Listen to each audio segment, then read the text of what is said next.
Welcome to Poetry with Shing, where we uncover the beauty behind poetry. For today, we'll be looking at the poem Kinship by Margarita Engle.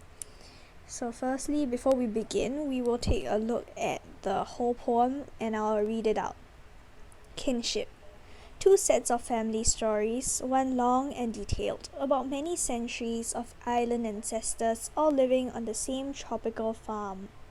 The other side of the family tells stories that are brief and vague, about violence in the Ukraine, which Dad's parents had to leave forever, leaving all their loved ones behind. They don't even know if anyone survived.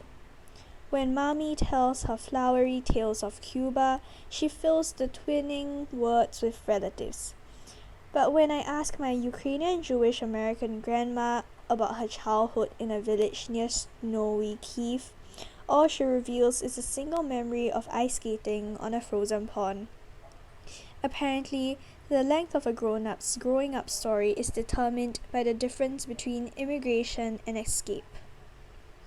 Okay, so now we're going to look at the poem in detail, but before that, we can actually think about certain questions. So the first question that you might want to think about whenever you're looking at a poem is, what patterns do you notice, and what do the patterns actually tell you about the poem or what the poet is trying to say? And if there is no pattern, why is it so? And what statement is the poet trying to make? And another question that you can think about is, why do you believe the speaker? What kind of techniques does the poet employ to make the account very compelling? And also, if you have any questions, it's a good time to start generating them, and you can also start thinking about what questions you have by asking yourself what in the poem confuses you. And throughout the poem, it's also important to think about intention of the word choice, of the different techniques, and how that links to actually the overall thematic concern of the poem. So firstly, we're going to look at the poem in detail now. So first things first, Kinship is actually a very narrative poem. It has kind of like a fluid flow to it, and there is actually some kind of storyline that you're actually following. So it's a rather narrative poem, and kinship, when we're looking at the title, essentially means family. So this poem is about family and perhaps something beyond family, so that's something that you can think about. So let's start. Two sets of family stories. These two sets are essentially referring to the maternal side of the family and the paternal side of the family. One long and detailed, and the other is brief and vague. So you realize that there's a contrast here, which also links back to the overall theme, which is actually already suggested in the last line of the poem, which is the difference between immigration and escape. So whenever you're looking at this poem, you can think about, what to you immigration and escape actually mean?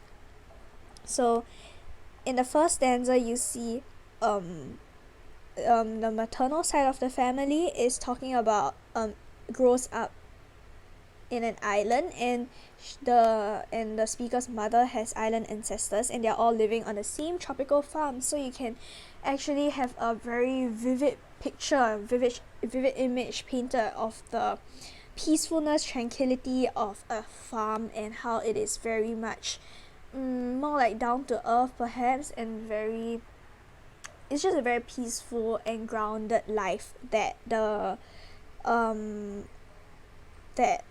maternal side of the family is painting. This is in contrast to the second stanza, because in the second stanza, the paternal family story is brief and vague, and it's about violence in the Ukraine. So it actually brings in some world context here. So if you want further information, it'll be good to research more about it. And you realize here that Dad's parents had to flee forever, leaving all their loved ones behind. So their loved ones, again, links back to the concept of kinship, and fleeing is in contrast to the peacefulness and tranquility of the farmland. Over here, the fleeing is kind of brings to mind an image of war-torn territory, which is actually a very stark contrast again. And you can also use this piece of evidence of this contrast and juxtaposition to support your point of the immigration and escape and its difference. Now, moving on to the third stanza, they don't even know if anyone survived. You realize here actually, and I'll try to annotate here, that there's something very interesting about this third stanza. It only consists of 2 lines and it is 1 sentence.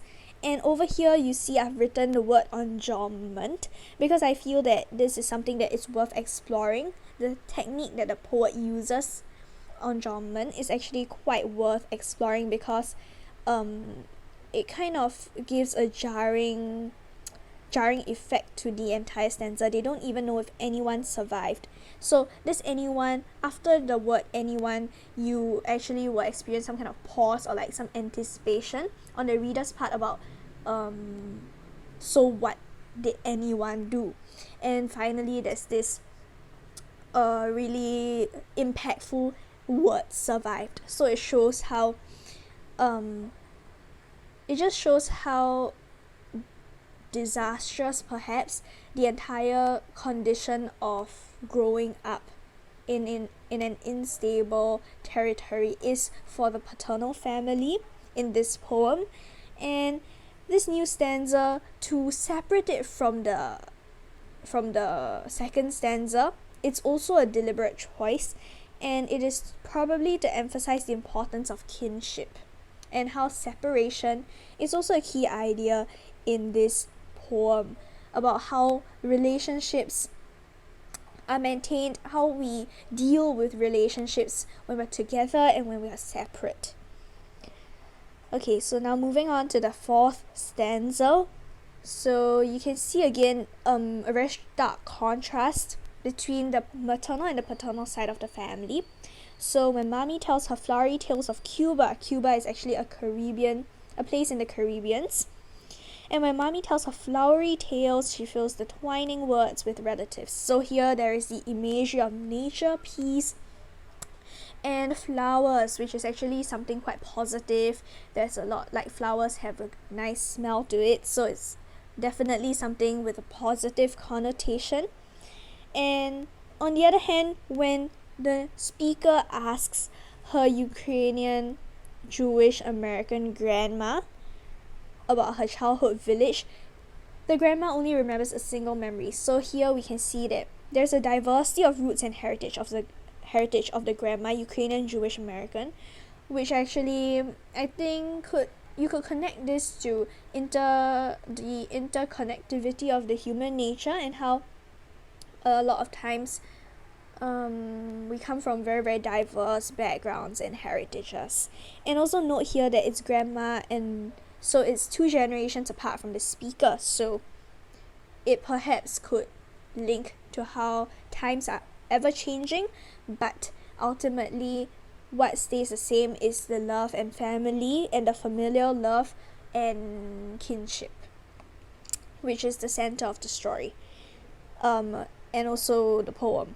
So when I asked my Ukrainian Jewish American grandma about her childhood in a village near snowy Kiev, if you research, it's the capital of Ukraine, all she reveals is a single memory. So this significance of the word single, again note the adjournment.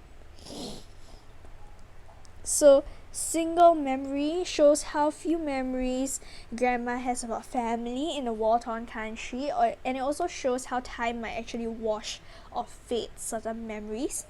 So single memory of ice skating on a frozen pond. So there is now actually some kind of cultural gap or generation gap, because we don't really experience that now. We don't really experience a lot of such things now in an increasingly digital age. So there's some kind of generation gap, but ultimately when there's a generation gap, you still have to link it back to the ultimate title of the poem, which is kinship. So how are you going to make this link of generation gap and kinship? So you can think about that as well. Apparently the length of a growing up story. So here we can see that there is certain wordplay. And what is the purpose of it? What is the purpose of the wordplay? Well, it's something that you can go back to think about. But personally, if you ask me, I think the wordplay is very much about how kinship is constantly revolving around our lives. It is something that cannot be missed. So, and it also shows and it also doesn't really show the inevitability, but more of like the cyclic nature of life and how grown-ups also grow up. So it's just a rite of passage for the human race. So is determined by the difference between immigration and escape.